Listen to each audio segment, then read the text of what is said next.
right, so finally, hello everyone. Today I connected with Catherine Edwards, and I have to tell you, I'm really happy because there are many, many reasons for it, especially that I really appreciate her energy. And let me start with this. I've gave some time to watch Catherine and her channel and her interviews, and I was like, shall I connect or not? But then I'm like, first of all, animals, huge love I have for animals, and Catherine works with animals for a very, very long time. Then second thing, I've seen her with Mel, who I adore, and lately she connected, guys, with one of my absolute favorite, who I have frequently too, Janine. And I talked to Janine. I said, Janine, how did you enjoy Catherine? And she said, oh, it was great. It was absolutely great. So I said, what the heck? I'm just going to send an email and we connect. So, Catherine, thank you so much. Happy to see you. Happy to meet you finally. And yeah, I would like to start, sorry, because I'm so excited. I would like to start. We have to say this to everyone. I even didn't mention to you prior this interview that this morning for about over an hour, I had to deal with shenanigans on YouTube because someone took my face and my name and created a channel that was like scamming people, like for money or Bitcoin, whatever. And you just told me you had some similar experience. What happened with you? Can you tell me? Well, it's interesting because I've obviously heard Mel and everyone saying that they've had this problem. And then about an hour ago, because I've been working with horses and everything all day today, so I hadn't been on the computer really today. And then my friend called me and said, Catherine, someone scammed your channel and they're just putting Bitcoin and phone numbers and everything. So I just quickly went on just before I connected. And they've done exactly the same to me. They've made a duplicate channel using my profile picture, my information. Yeah. And then on all my videos, they've gone through replying, pretending to be me. So it's showing as Catherine Edwards with all the Bitcoin. So I'm really pleased you brought that up because obviously neither of us would ever try and sell things like that to people. And it's really frustrating because a lot of the others, I know they've been trying to get YouTube to resolve it and they haven't at all. So I'm not quite sure what we can do about it. So unbelievable that you had the same experience because I tell you that the same was with me. It was like my image, exact the same name. I don't even know how YouTube allows people to get the same name. So I went through like the customer service help and they helped me to like report and everything. But it was the same, like you said, it was not replying to my videos. It was replying to the subscribers' comments and putting a phone number to call and sell the Bitcoin. And I could care less, Catherine, about Bitcoin. If anything, gold and silver, that's it for me. Or like a foreign currency, like Iraqi dinar. So I'm so glad you brought this up. Please, everyone watching, down below is going to be Catherine's channel. And she has videos. The other channels, they don't have any videos. Subscribe to her channel and subscribe to my channel so you know what is legit because there's a lot of scamming. Catherine, let's talk about animals because I'm a huge lover of dogs and horses. And I would like to hear from you how this whole journey started for you working with animals. Oh, thank you. I mean, I'm so blessed to be able to. And you're right. I've been working with animals for a long while. So I've been lucky enough to grow up with animals. Both my parents were massive animal fans. So we grew up with loads of animals, loads of rescue animals. So they've always been part of my life. And then when I sort of went off to university, I studied biology and animal behavior and physiology. But I'm so old, by the time I left, when I was back at university, when you wanted to work with animals, basically you either went into the pharmaceutical industry or you were a vet, and I didn't want to do either of those. Or you could go off and sort of work in the jungle with animal behavior, which I really wanted to do. But at that stage, I had a very old horse that I needed to take care of. So that wasn't an option. So I went into a normal, proper career job, as my parents would say.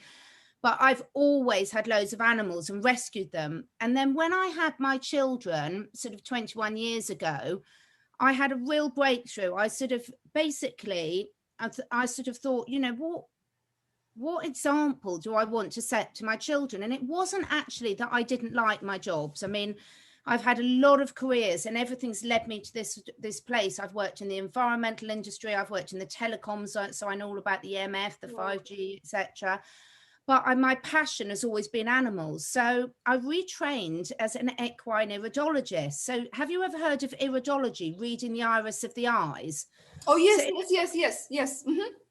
It's amazing. And what I want to do with animals is I didn't want to do something that just treated them. I wanted to do something that helped understand the root cause of the problem so that I could help owners make the lifestyle changes they needed to do to stop the problems coming back. Mm-hmm. So I studied equine iridology. It was just fascinating. And I studied human iridology as well, because you needed both to sort of get the full range of knowledge. And it's so true what they say, the eyes are the window to the soul. So when an animal is gracious enough to let you look into your eyes, so I don't know if you, Ania, have ever done the experiment where you look just deeply into someone's eyes and you really feel that you're naked, don't you? You feel they can see everything about you. Mm-hmm. But it's very scientific, but it's very much a mix of science, sort of in Eastern and Western medicine. Yeah. And I've always used herbs, but then I qualified as something called a zoopharmacognosis, which is animals self-medicating. And I'll come on to why in a minute, because it's really important to why I did that rather than just traditional herbalism. Mm-hmm. And then I learned to do animal communication, because I always knew I could communicate with animals, but I'm the type of person I can doubt my own abilities. Sorry, Katrin, sorry, you've frozen. You've frozen for a moment. You know, sometimes you lack. 1 second. You've frozen for a moment, and the most important communicating with animals, the absolute sign of respect for animals. Oh, have you frozen? I think you're back now. Oh, yes. Sorry, because it was so important. I'm like, no, not now. Oh, yes. So I'm not sure where I get to. Did I get to about the animal communication? Yes. And then 1 second, because you're still frozen, and I'm not sure if this is my side or your side. Could be mine. You're still frozen. Can you hear me? Yes, I can hear you and me. So I think mine's all right because I'm on a fast internet speed. Okay. Well, let's see here. Let me stop it for a moment and I will disconnect the internet. Sorry, everyone, but this is the internet and we are back. Katrin, please continue. Yes, so we just started talking about the animal communication, I think. And I've always known I could communicate with animals. We all can, but I doubted my own ability. So I studied animal communication because the course that I did had a very, very stringent exam process. And for my own confidence, I wanted to put myself through that, because for me, out of everything I do, the communicating with the animals is where I take things most seriously, because if an animal is going to give you the respect of telling you what's truly going on in their lives, in their heart, I needed to know I was getting it right, because I would hate to misrepresent that animal. And my husband was quite a skeptic. And unfortunately, we had an awful experience where one of our beloved cats got run over. And so I invited an animal communicator over. My husband didn't believe in it at all. And I asked him to be present for the session. And by the end of this session, he was just completely blown away, because this was communicating with a dead animal, which you can do just as easily because you're communicating at a soul level, not at a physical 3D body level, although I will explain more because you can pick up all the health issues. But he was so blown away because what the communicator told us, you could never have made up. I mean, you couldn't have made up. So what I really try and do with animals, my real passion, and it fits so well into what's going on now, and I'll explain why in a minute. My real passion is to make the world a better place for animals and to help us humans to understand the world from the animal's point of view. Mm-hmm. Because anyone who has a pet or a horse, or I don't like to use the word owner, but, you know, an animal parent, we make decisions based on our human understanding, but that's not always best for the animals. because they live in a different world and they can teach us so much. And I know we're going to talk about that, but I've been saying for years, you know, trying to explain to people that because we make all the decisions for animals, we've got sort of a duty of care to understand as much as possible about their view and their needs from the world. And during lockdown, a lot of us across the globe have had a lot of our liberties and decisions taken away from us. Yeah. And for me, I think this is a reflection of our human consciousness, because we've been acting like that to nature, to animals, to all living beings on it, and to a large extent to the human race for a long while. And we've now had a bit of a taste of the medicine in terms of what it's like to have a lot of our liberties taken away. And what I'm really hopeful of is it's going to give us a new understanding for how we interact with the wildlife, with the animals in our life, with nature moving forward. I absolutely love this. I mean, there's so much like gold in this, what you said. I could like pick up so many topics within it. It's amazing. So just from the end of this, it's so good, Catherine. Oh my gosh. You just said how we were literally domesticated, like those animals were in our lives for so many years. And in a way, we actually experience the very thing which the nature is free, and the nature is ever evolving, and there is no end to this. It's like ever giving life. And we were so surprised, like we could actually really relate to the suffering of animals, I think now. And what I tell you, you said something so beautiful about the eyes. Like you have very beautiful eyes, very beautiful your eyes are. And I haven't had horse in my life. I actually want to share this story with you. I haven't had horse in my life, but since I was a little child, I had this like an urge to draw horses. Like I was 4 years old, 5 years old, I was drawing horses, like literally like with the muscle structures. And my parents were like, how does she know? Because we lived in the city. We didn't live in the countryside. I never was like riding horses when I was a little girl, but I had this connection with horses. And long story short, some time ago, I had my past life regression done. And I saw my past life, and I was a man, I was a warrior, and I was on the horse, a black stallion in Normandy. And my connection, Catherine, to that horse was unbreakable.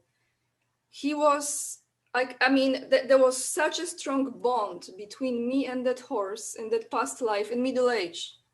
Yeah. That I was literally, I have chills now, you know? So do I. I actually will be writing, my third book will be about that story. A few more years from now, everyone. So, but the thing is, when you said eyes, I literally saw this. I was with horses in my life. Like I went to like horse riding school some time ago. And what I really enjoyed the most was not so much riding the horse, but looking and there's incredible, powerful eyes, and just stare in those eyes and in a way communicate with them. They could see through me, like they could see literally through me. Yeah. So I want to start with this question here. When you communicate, does it vary depending on the type of the animal, or there is a certain similarity? Because dogs are different. I love dogs very much, but it's easier with me with dogs than horses, for example. Horses are so powerful. How is it? Like, how you approach it? Can you tell me? Well, it's a really good question. So each animal has its own sort of energy and spirit. So in terms of a species, so horses have a different role to fulfill on this world and interaction with humans to, say, dogs and cats. So at one level, you've got that. And bearing in mind that a horse is a prey animal and we humans are a predator. So immediately you've got that different interaction. And for a predator to stare into the eyes of a prey animal is a very invasive action. But the horses completely understand intent. And then, of course, you've got the individual personality of the individual animal. So it's in layers. But the thing that has the biggest impact is the owner or carer, because an animal will only tell you what they feel safe to tell you. So putting it into perspective, you imagine if you're an abused child, and imagine if you're an abused child and one of your parents is doing the abuse, and you go along to talk up to a counsellor. You're not going to tell the counsellor what was going on in front of, if the parents are there, because the abuser is there. Now, abuse is a very strong word, and it has a huge range of intentional and unintentional. But a lot of the times, in terms of how the animal will communicate with me, has less to do with the species, but it has more to do with how much they trust the human that's going to be making the decision for them. Okay. So if you're going to tell the human that there's something seriously wrong with you, and you know that human might then say, well, I'll have them put down, then I have to have a conversation with that animal in terms of whether it's in the animal's best interest for me to relay that information to the human, because my loyalty is always with the animal and what's in the animal's interest, not with the human. Because they are not messed up, Catherine. They are not messed up. We are messed up. Yeah, they're not mixed up, and their intent is so pure. But the thing that brings tears to my eyes, and my children and husband laugh every time, because every time I do a communication, I've been doing this for years, I always come home, and I never diverge anything personal to anyone. It's completely confidential, but I will always just say, oh my God, it was just the most incredible experience ever.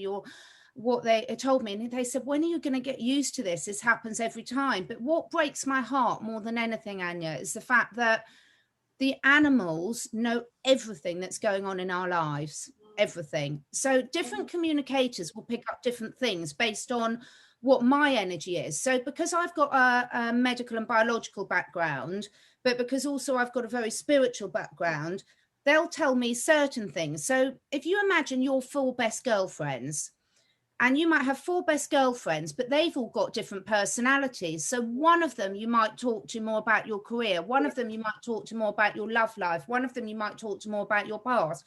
That's exactly the same with animal communicators. It's a relationship between the communicator and the animal, and they will tell you. But I always make very clear my intent, that my intent is to respect their integrity and pass on what they want. But it's actually quite hard to get animals to talk about themselves, because they're so concerned. They know whether the owner's ill, whether the owner's stressed, whether the owner's stressed. And they're basically, if you sort out the owner, the animal's problems go away, because the animals are taking on all the stresses of the owners. But also, in a nutshell, as a animal parent, if you've got no knowledge of nutrition and you don't know how to feed yourself healthily, you're unlikely to think about the importance of that of your animal. But your animal's 100% dependent on what you choose to feed it. Yes. So often the animals are actually directing you often to work with the human a lot as well, because that human's making every decision. The animal can't go to the feed store themselves and choose their food. Look at the subject of medical care, we'll call it. We won't mention any other words, but medical care. So at the moment, there's a lot of debate about whether humans have got body integrity and what certain procedures might be inflicted on us or not. So whether we'll have... let's call it like Janine calls it, the cure. The cure that people take, it's the same, isn't it? The same with animals, like they've been forced, in California or other, like, because like some even rental places, if you have a dog, let's say you're renting an apartment, you have to provide them a certain certificate that the animal got this cure, right? Yeah. And now, I didn't know this before. It's another story we will get into, the dog story, because I feel like this is like a healing therapy for me in a way, actually. Yes, it is, because they've just got so much to teach us. Yes. And like they literally force those how you say, landlord is forcing those who are renting to provide this certificate. And those chips, those animals with chips, I mean, it's just like, I mean, really, it started with them. It's disgusting. And, you know, for me, there's the reason why I've got so involved in all this year, because this is a message I've been trying to spread for years on the animal behalf, but everyone thought I was completely nutty and taking it too far. But I'm not, because trust me, animals know when they're being poisoned. They are so connected to energy that they can pick up resonances of things. So you can hold something and the animal will know instantaneously whether it's good for them or not. And yet we force these things on them. And a lot of the time we force them on them because we think we're doing good. But look at what's happening now. You know, even the water they drink, whether they're kept in company, who they're with, when they go out for... You frozen again. One second. 1 second, Catherine. Sorry, guys, again, you know what we do. This is United Kingdom and this is America, but we come together, so it's fine. Somehow this internet is just like messing up. So, Catherine, you were talking about how animals feel everything and how you were trying to highlight this issue. And now people actually are really seeing it, witnessing this. So I want to ask you actually about something that is about the dogs. And this is very personal now. It's connected with few things. First thing is that I read this book and I highly recommend you to read if you haven't yet. Is called Your Soul's Plan. It's by Robert Schwartz. I had author on my channel, absolutely one of my ultimately favorite books. In that book, he mentioned that animals have a soul contract with the owners. And they, because he did a lot of work with people who were, you know, going into the past life regression stage. And I had this done to myself, but I didn't have with animals, just other people. But that book really touched me, and there were stories about a woman who was like a midget and she had animals around her, and each one of these animals has actually told her why they show up in her life, for what reason. In my particular experience in this lifetime, I had 2 dogs that I owned. First dog was a collie, like Lassie. And that dog saved me from committing suicide. I was unemployed. You see, it's like I feel it. I was unemployed for a year in Poland. It was many years ago, like 2000. And I got this dog, and he literally, Catherine, saved my life because he gave me purpose to walk him and to take care of him and to get up, you know, have a routine, right? It was a very challenging time. And then I moved to US and my parents took care of him. And actually, I know that he was helping in that marriage because it wasn't easy marriage. Then I had dogs when I was living in other places, like renting. The landlords had the dog and I connected with the dog, and it was a pit bull. And I remember my first reaction was because of the reputation that they created around pit bulls, which I came to know and learn after that they are so loyal dogs that they will do everything to please the owners, including those fights. Fights they do with pit bulls. Pit bulls are so, like, of course, they can be used like aggressive, and they have something in their DNA. But when you really love them and you take care of them and you're not aggressive towards them, you're not abusing, he was the most loyal, loving, sweet dog, like my protector. He was my protector. And then I got another dog when I actually was in US still. It was a beagle. So here's the thing with this beagle. I had a nervous breakdown in the United States. I moved to Poland back a few years ago, and I took him with me. His name was Odo. I took him with me, and I went through the most traumatic experience with my family. I was completely depressed. I was devastated. What have I done? Why I left US? Here I am, like total loser. But again, this dog saved me there. And I was writing my book and he was with me. I had to find him a new home. I'm still recovering from this. I'm better now. He has a loving home, but it was very, very difficult for me. And because of that experience, I actually wrote a book for children now that will be published this year. So when I saw you work with animals, you understand that, and you know this more than many people, how important they are in our lives. Like this connection is beyond words. And the healing process to go through, like I tell you, Catherine, I never said this before, but I had a lot of problems with like anxiety, and I was burned out with this American lifestyle, like hustle, hustle, work, work, work, pay the bills, credit cards, you know. And sometimes I felt like this aggression was going on my dog, and I didn't like this part of me, you know. And I feel now like I wasn't abusing him, but in a way I was kind of abusing him with my energy. And now I feel that this is so important to talk about, because people were stuck at home with those dogs, and they were the energy was so like suppressed, and then the outlet was this animal. Yeah.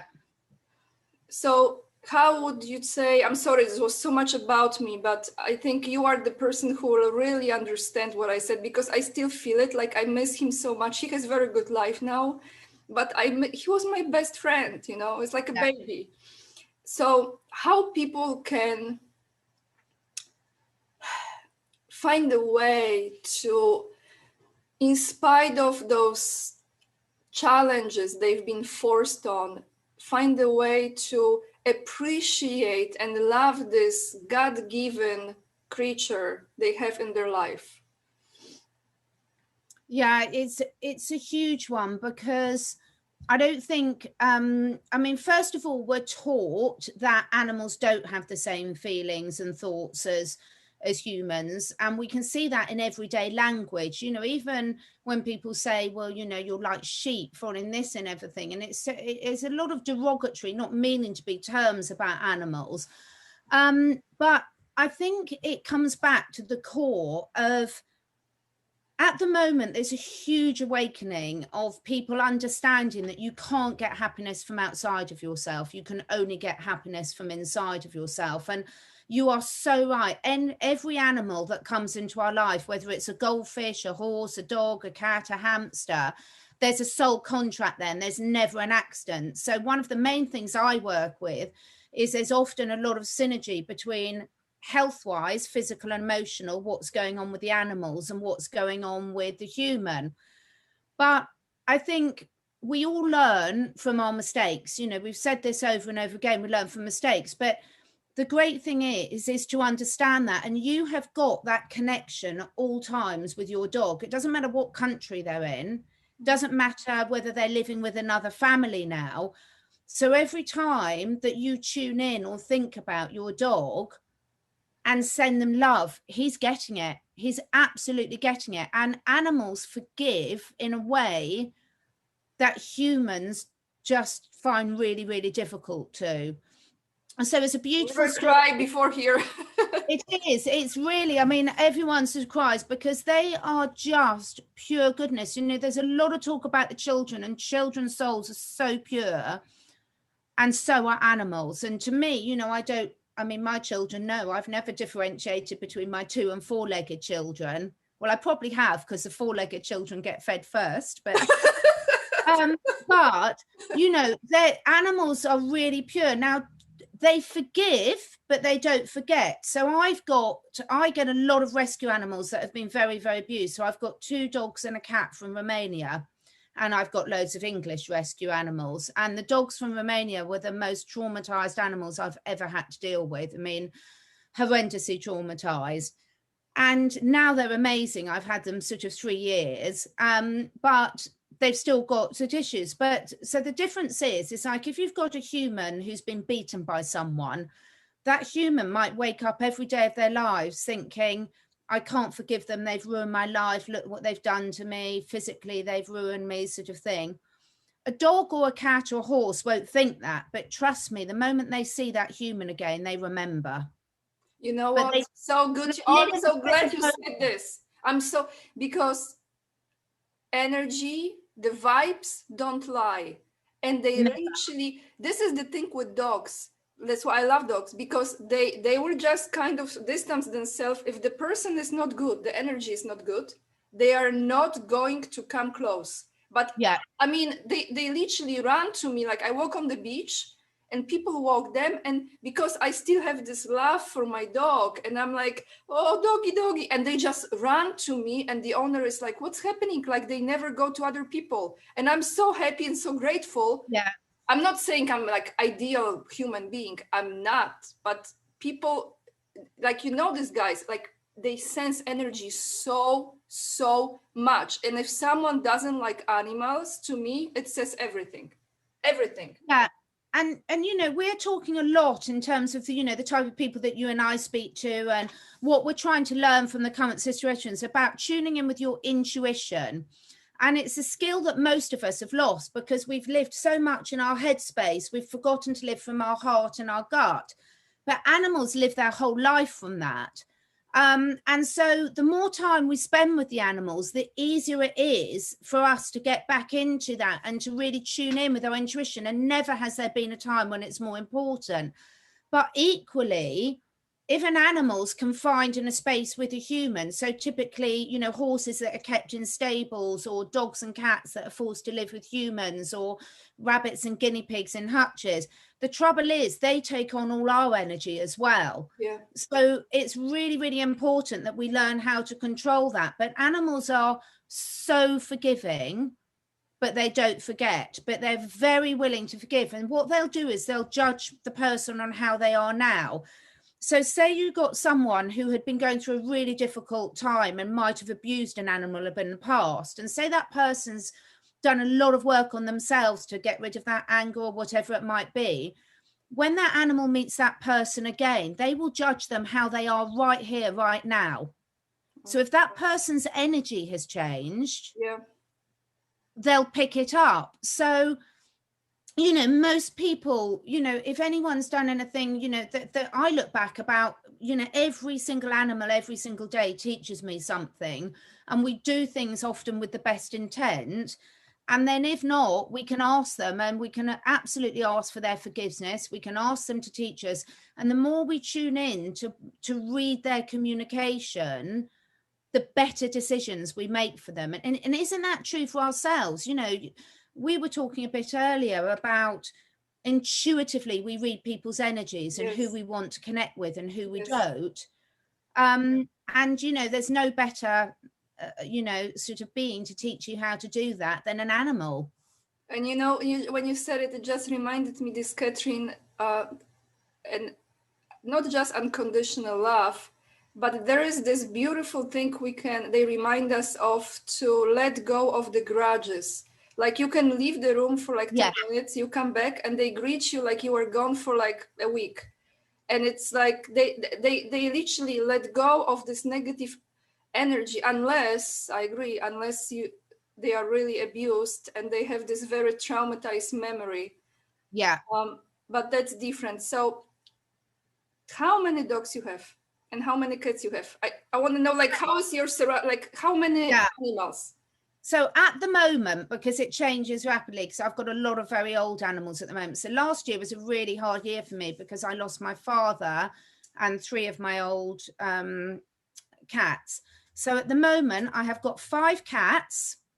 Normally I have around 6, but I've got 5 at the moment. And it was very special because one of my cats unfortunately passed away a couple of months ago. And the week before he passed away, a stray cat turned up in my stables and adopted us. I don't adopt them, they adopt us. So I'm back up to 5. Wow. So I've got 5 cats, I've got 3 dogs, I've got 3 ponies and 3 guinea pigs at the moment. Oh my gosh, I love this.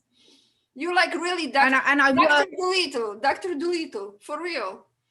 Yes, I absolutely love them. And I'm really, really lucky because we've managed to be able to live in the countryside. So every night we've got pheasants, we've got badgers, we've got foxes, we've got birds of prey, we've got owls, the wildlife around here. I mean, in the UK, we don't have bears or mountain lions and things like that, but we've got some amazing wildlife. So I'm constantly surrounded by it, and we've got lovely trees as well, because I can't live without trees near me. I talk to the trees all the time. Oh my gosh, I didn't know. You see, this is another thing. So I think I have more in common with you than I thought before, because I communicate with trees as well. It's incredible. I love trees.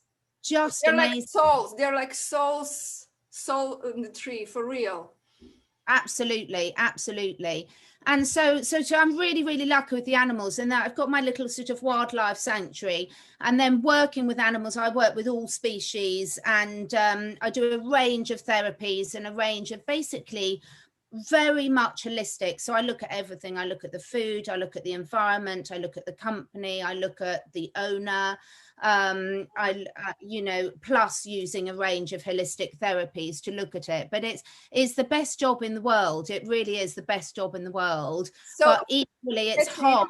How people can support you in this nowadays? Because I want to emphasize on this, how we can support you, those who are watching on my channel now, like PayPal donations, or what is the form, the best way for you to be supported? Well, it's really interesting. I'm just really sort of reevaluating how I work. But at the moment, I've got my website, the Catherine Edwards Academy, where I've got a few online courses there. Some which are professional qualifications if you want to work with animals, like to learn how to do the equine iridology, but also some courses at the moment for dogs and horses about how to teach people how to keep them more naturally. And I'm going to be putting more courses on there.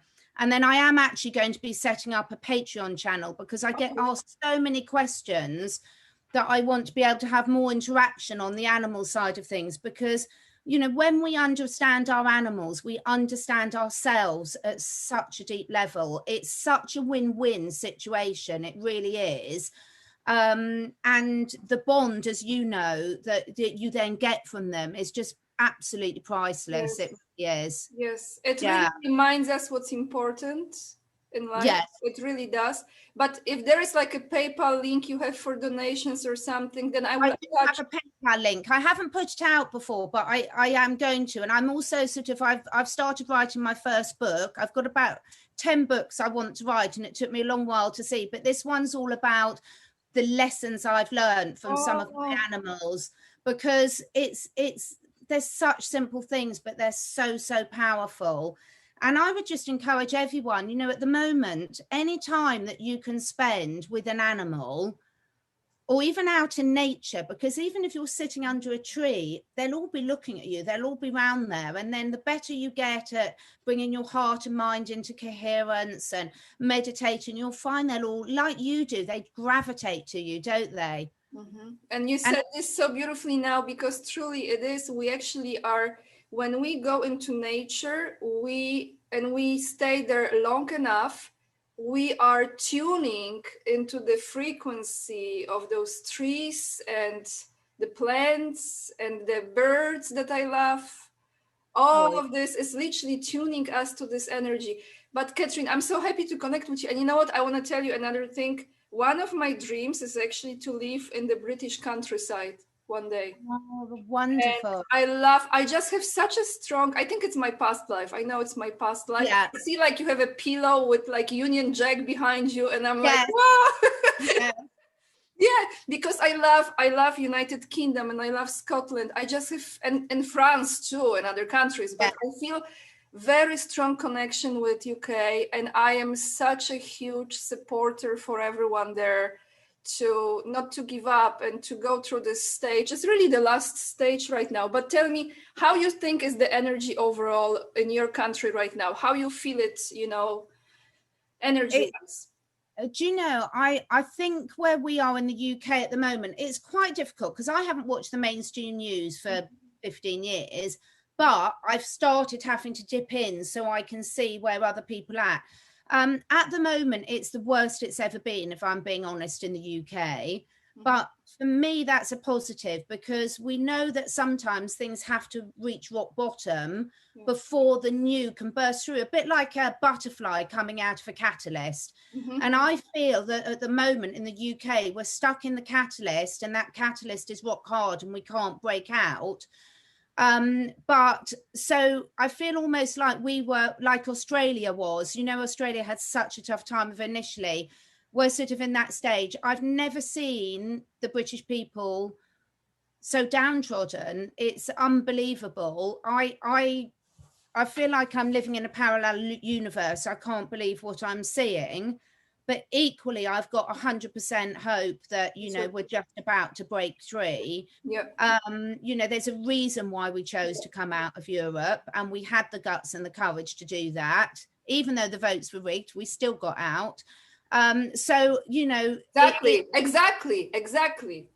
Yeah. So, you know, there's a lot of good on there. And I feel that good old British fighting spirit is going to come out. But I genuinely believe that, you know, they've used every method possible to suppress people, whether it's water, whether it's food, whether it's education, whether it's the mainstream media, the same in others. But deep down, they can't dampen the spirit. And we are known as a nation of animal lovers. We really are. And I think, yes, of course, we've got our problems. But I think deep down, you know, most people throughout Europe, you know, they would identify the British with the nation that are more associated with being animal lovers. And that says a lot about our core values.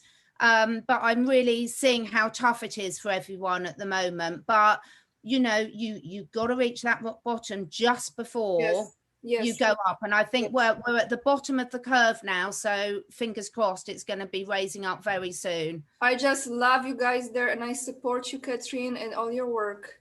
And I thank you. I can't wait for you to come and visit. I'm so looking forward to seeing you. I have a list of places to go. I absolutely love UK. And I sometimes I say UK, shall I say Scotland separate? I'm like, because I know it's like sensitive.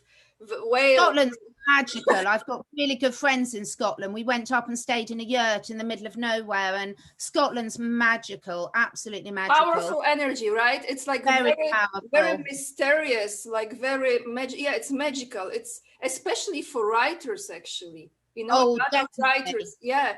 But Catherine, is there anything else you want to add? Because I already have a topic for the next interview with you. But well, I've got so much I want to find out about you, because I really want to ask you next time about your books. You know, your books, because I'd love my audience to know more about those. But it's so wonderful to connect. It really is. And let's do it again, definitely. I love what you do so much, and if we can support you, all the links below. Because you are literally creating, now I can see this clearly, like from your place and all those beautiful souls around you, you are creating a field of energy that is really going out. And you know, people sometimes don't think about it, but that actually energy might be already transforming other, you know, towns, or maybe one person or another animal, even though it's a little far, but it's the energy. It's beautiful. I just love what you do. Thank you so much. I'm so happy we were able to connect today. Thank you so much. It's just so wonderful to connect. Yeah, lovely. Thank you, Catherine. And we talk to you soon. Yeah, take care. Thank you. Bye.